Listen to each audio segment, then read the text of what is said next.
فرض کفایہ ہے. ایک جگہ ارشاد فرماتے ہیں مسلمانوں کی خیر خواہی ہر مسلمان کا حق ہے. سبحان اللہ. یہ مانا و فیضان مدینہ میں مدنی پھول کیسے ہوتے ہیں. دیکھو مانا و فیضان مدینہ کہ اگر سال بھر کے ممبر نہیں بنے تو آج ہی بن جائے. بہت ہی مطلب ہے کہ معلومات کا خزانہ ہے اور اتنا مہنگا بھی نہیں ہے. تو چاہیں تو آپ پورے 12 ماہ کا جمع کروا دیں. اگر وہیں آپ کے یہاں مکتبۃ المدینہ ہے تو ٹوکن لے لیں ان سے. ٹوکن دکھا کر ہر مہینے آپ کو ملتا رہے گا مانا آپ لے آئیں دکھا کر. تو یہ سب جو بھی آئے باہر سے انہوں نے نہیں اگر ممبرشپ حاصل کی تو ممبر بنے. دوسروں کو بھی ممبر بننے کی ترغیب دیں کہ یہ بھی نیکی کی دعوت ہے. اس میں صرف دین ہے یوں سمجھ لو. یعنی دین کی خدمت کے لیے یہ بنایا گیا, یہ رسالہ جاری کیا گیا ماہنامہ. کوئی اس میں دنیاوی مفاد نہیں ہے. اس کو حاصل کریں. اب جیسے بابا فرید کا مہینہ ہے یہ تو اس میں بابا فرید کی سیرت بھی ہے. فاروق اعظم کا مہینہ ہے تو فاروق اعظم کی بھی سیرت ہے. امام علی مقام کی نسبت ہے, ان کے بھی اس میں مدنی پھول اور بھی اس کے علاوہ بھی بہت کچھ ہے. دینی دنیاوی معلومات بھی ہیں اس میں. یعنی کہ مدنی کلینک بھی ہوتی ہے اس میں, علاج معالجہ, کوئی پھل کے خواص تو سبزیوں کے خواص, یہ سب رنگ برنگی یہ اس میں ماشاءاللہ مدنی پھول ہے. اس کو ضرور حاصل کیجئے. آپ ویسے بھی مل جائے گا آپ کو. آپ مکتبۃ المدینہ سے اس مہینے کا ہے, ماہ محرم الحرام کا 1439. امین السلام سے عرض ہے کہ ابھی ایک ہمارا موضوع تھا اکلاہٹ والا, اس پر ایک صوتی پیغام آیا کہ اسلامی بھائی کا ہم وہ چلا رہے ہیں. عاصم تاریت کر رہا ہوں واقعہ سے. ہمارے واقعہ میں ایک اسلامی بھائی ہیں تو وہ بھی اس طرح ہلکلاٹ کے بولتے ہیں, لیکن جب وہ نعت پڑھتے ہیں, کوئی بھی نعت پڑھتے ہیں تو وہ بالکل ان کی کوئی ہلکلاٹ وغیرہ کچھ بھی نہیں ہوتا. ماشاءاللہ. ایک تو باب المدینہ میں بھی دیکھیں ہلکلاٹ والے نعت پڑھتے ہیں تو بالکل صاف پڑھتے ہیں, بولتے ہیں تو کر کے اٹک جاتے ہیں. اللہ کی شان ہے, نعت پاک مصطفیٰ کی برکتیں. صلی اللہ تعالی علیہ وآلہ وسلم. صلو علی الحبیب صلی اللہ تعالی علی محمد. فرمان مصطفیٰ صلی اللہ تعالی علیہ وآلہ وسلم. لا الہ الا اللہ الحلیم الکریم سبحان اللہ رب السماوات السبع و رب العرش العظیم. جس نے 3 مرتبہ پڑھا اس نے گویا شب قدر حاصل کر لی. آئیے مل کے پڑھتے ہیں. لا الہ الا اللہ الحلیم الکریم سبحان اللہ رب السماوات السبع ورب العرش العظیم. لا الہ الا اللہ الحلیم الکریم سبحان اللہ رب السماوات السبع ورب العرش العظیم. لا الہ الا اللہ الحلیم الکریم سبحان اللہ رب السماوات السبع ورب العرش العظیم. صلو علی الحبیب صلی اللہ تعالی علی محمد. حضرت سیدنا عبداللہ بن عمرو بن عاص رضی اللہ تعالی عنہما فرماتے ہیں جو یہ دعا کسی مجلس سے اٹھتے وقت 3 مرتبہ پڑھے تو اس کی خطائیں مٹا دی جاتی ہیں, اور جو مجلس سے خیر و مجلس سے ذکر میں پڑھے تو اس کے لیے خیر یعنی بھلائی پر مہر لگا دی جائے گی. آئیے مل کے پڑھتے ہیں. سبحانک اللہم وبحمدک لا الہ الا انت استغفرک واتوب الیک. سبحانك اللهم وبحمدك لا إله إلا أنت أستغفرك وأتوب إليك سبحانك اللهم وبحمدك لا إله إلا أنت أستغفرك وأتوب إليك صلوا على الحبيب صلى الله تعالى على محمد. سلطان کربلا کو ہمارا سلام ہو. سلطان کربلا کو ہمارا سلام ہو. جانے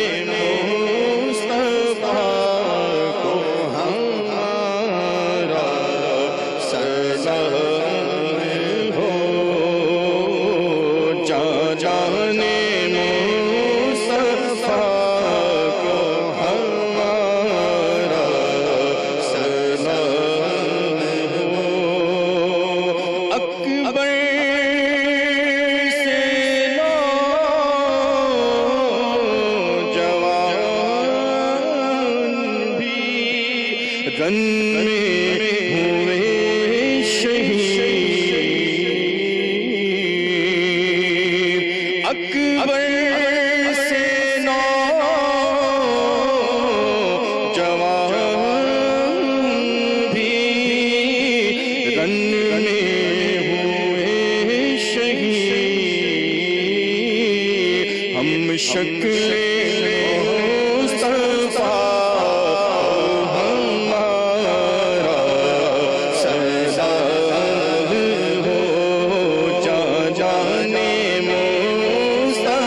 والصلاة والسلام على سید المرسلین.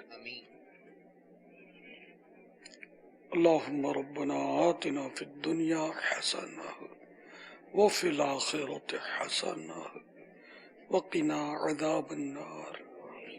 اللهم بلغنا رمضان بالصحة وعافية.